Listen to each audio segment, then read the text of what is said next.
Hello guys, ayan, so ako ulit ang inyong Auntie Eileen, ayan, ang pag-uusapan naman natin ngayon ay tungkol sa bakit may mga ilang helper na mas gugustuhin ng kahit alam naman natin na ang day off talaga dito is every Sunday or once a week, kasi hindi nga pala lahat ng mga helper dito ay linggo yung day off. May mga iilan-ilan na may nakausap na ako dati na ibang araw yung day off niya, pero at least once a week meron talagang day off ang isang helper. Pero may ilan talaga na mas ginugusto nilang pabayaran na lang sa kanilang amo kaysa mag day off.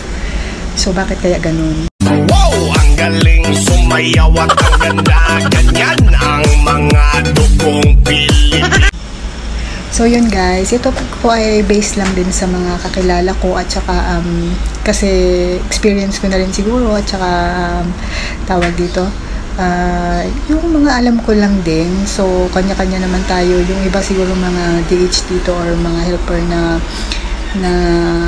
iba-iba naman tayo ng tawag dito, iba-iba tayo ng situation at iba-iba tayo ng pananaw sa buhay. So kung ano yung sa inyo is nire-respect ko, bali yung sa akin po is sa side ko lang din. At saka yung mga gusto mag-apply dito sa Singapore, at least meron silang idea kung ano bang nangyayari dito, bakit may mga ilang helper na mas gustong pabayaran sa kanilang amo yung day off nila instead of every week nasa labas para mag-enjoy or kumbaga mag-stress free or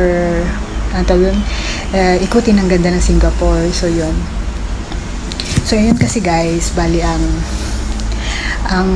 may pinaka main reason siguro is financial or pera. So yun, kasi nga, kaya nga, yung iba kasi, iba-iba tayo ng mindset. So may mga ilan kasi na, syempre, dahil nga sa mga obligasyon natin sa Pilipinas, at saka siguro yung sa kanilang nasa goal nila o nasa pag-iisip nila na kailangan mag-ipon ng pera, ganun. So parang binavalue nila yung pera, which is okay sa akin yun, na ganun. Kasi nga, syempre, mas makakaipon ka kung nakastay ka lang sa bahay. Bakit? Kasi libre naman ang pagkain mo, kasi nga dito naman sa atin sa Singapore, ang mga helper is sagot ng employer pagka once na nagtatrabaho, unless pag nasa labas ka, may mga ilang employer na pagbalik mo, minsan ganun din yung amo ko, kung kumain na ako, pwede ako magluto dyan, ganun. So may mga employer na ganun, pero kung tutusin, labas na yan sila pag day off natin, hindi na nila tayo obligasyon na pakainin pa. So yun, so ibig sabihin nun, pagka nag day off ka, lalabas ka, syempre magagastos ka. Ang EasyLink card or yung MRT card na tinatawag namin, kasi dito guys is yun talagang mode of transportation namin. Ang pag nagbayad kami is EasyLink card yung tawag. So yun, kumbaga sa atin ipamasahe pa lang. Ngayon, depende kung saan lugar ka pupunta dito sa Singapore. So medyo, ako based lang sa akin, hindi pa ako magala nito, pero talagang mag-budget kayo ng mga $8 to $10 per labas ninyo.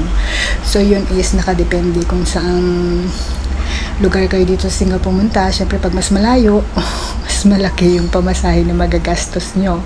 So yun, meron naman siguro kung isang isang destination lang, tapos balik din naman kayo agad, siguro mga $6 enough na yun. So yun, nakadepende talaga yun. So palagay natin, bracket na lang natin yung $8 to $10. O palagay mo $8. So yun, so kung every week kayong may day off, so laging itabi nyo sa pamasahe pa lang yung palagay natin $8. So 8 times 4, ilan na yun? Sabihin ako sa math, 32, tama ba?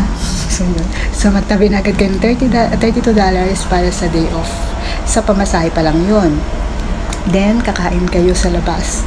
Alam naman natin pag kumain tayo sa labas is medyo magastos talaga. Kasi, although meron naman dito kung matipid kayong tao at hindi naman kayo, so pwede naman kayong meron din ng mga hawker center dito. Makakabili kayo ng mga, tawag doon, yung mga bihon something, nasa $1 something yun, 1.5, pero kung gusto nyo may itlog or something, mag-add kayo, so may additional yun na charge, so mga less than $3 or syempre, pa lang yun, parang lunch nyo pa lang, tapos paano pag umuwi kayo. Tapos minsan kasi guys, tayo naman syempre parang kitreat natin yung sarili natin pag nasa labas tayo, kasi nga syempre kakain tayo minsan sa gusto natin, so palagi natin kumain tayo sa Jollibee or kung saan sa mga food chain dyan na mga gusto natin. So palagay natin, bahala kayo kung ano, so palagay natin na lang yung pinakamura na yun, mag-milk tea ka pa or something.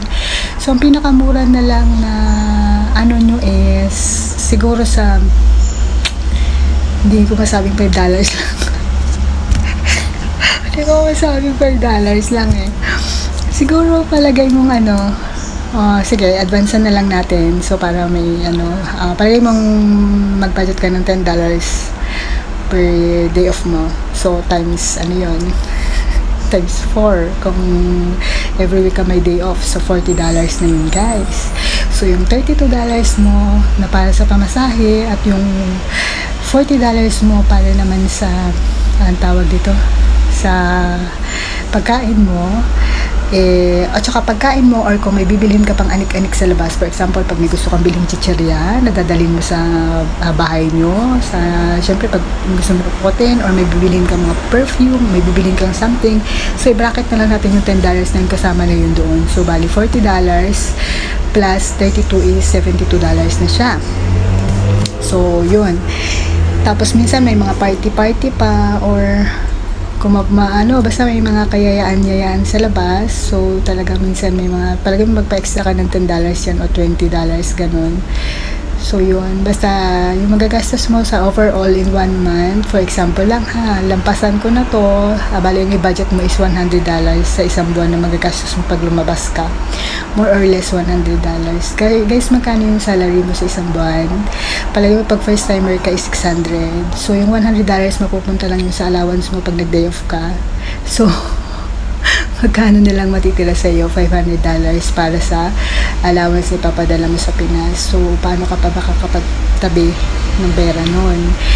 So, kaya naintindihan ko yung iba na mas gugustuhin na lang pabayaran sa amo. Bakit? Kasi nga po, una sa lahat, yun nga sa magagastos mo pag lumabas ka, makakatipid ka na. Palagay mong i-rate natin yung, kasi for example sinabi ko na yung buong pangkabuuan na isang buwan na magagastos mo is $100.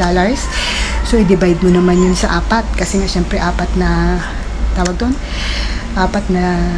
day off ka. So, $25 yun.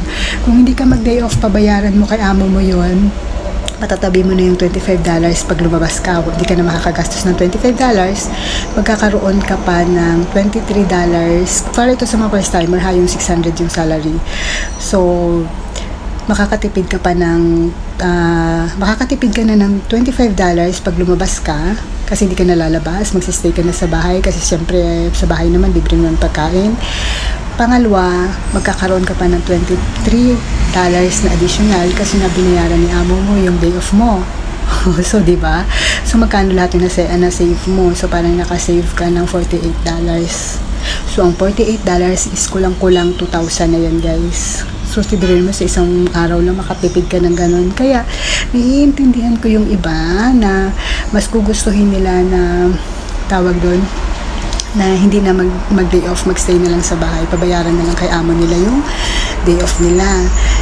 Ngayon, ako naman basic experience ko kasi kung bakit mas nag-decide na lang ako na mag every week talaga is kasi nga po nag-aral ako.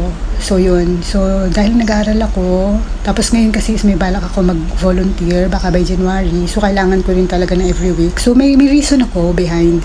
So every situation natin, hindi ko ginajudge yung iba kung bakit once a month lang yung day off nila, bakit twice a month lang, so bakit thrice a month lang, at bakit every week nagdi-day off, kasi iba-iba tayo ng situation. So yun, kaya based on my situation ko, syempre yun, kahit although alam ko na mas makakatipid ako kung once a month o twice a month lang ako magde-day off, pero mas grinab ko pa rin yung every week. Una sa lahat is gusto ko na lang din i-enjoy ang life ko dito sa Singapore, at gusto ko matuto kasi maraming mga free learnings dito sa Singapore na hindi alam ng mga marami, at yung mga experiences. So mas binavalue ko. Yung iba kasi katulad ko is mas parang binavalue na lang yung experience na at least kasi hindi habang buhay na sa Singapore tayo. So at least yung memories na nag-work ako dito sa Singapore is matitreasure ko yun hanggang sa pagtanda ko. So yun, kaya iba-iba ng situation, pero yun nga, consequence naman nun is lumiit ang sahod ko, mas naging magastos ako, pero kasi syempre kailangan ko lumabas, although matipid naman din ako kasi